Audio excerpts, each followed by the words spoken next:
Update po tayo mga anang, mga anong sa tanim nating ratan. Ito po yung nangyari.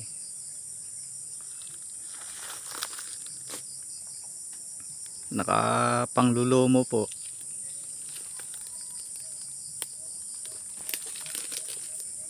Na yari o pinutol ng operator at ng kanyang helper itong baging nating tanim na ratan. Ito po yun.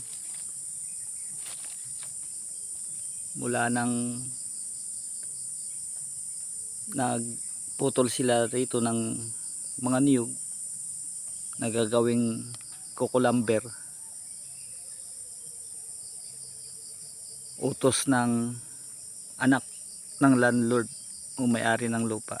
Ito pong lupa ay sinasaka po namin mula pa po sa mga magulang namin. Ito po yun. Hanggang nang may ginawa sila rito. Ito yung puno ng tanim nating ratan. Malayo naman sa puno ng nyug. Ayan, by distansya naman.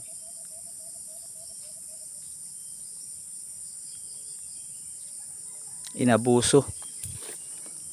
At ito yung nangyari. Pinagtataga.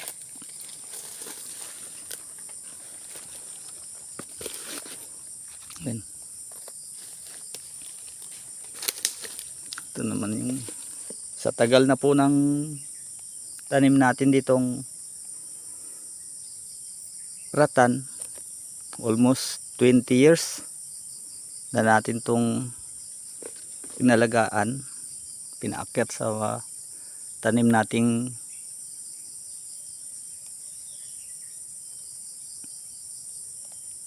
rambutan tsaka Madrid cacao.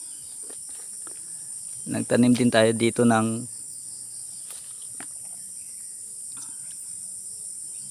nara o kahoy. At ito po yung nangyari na hindi natin inaasahan.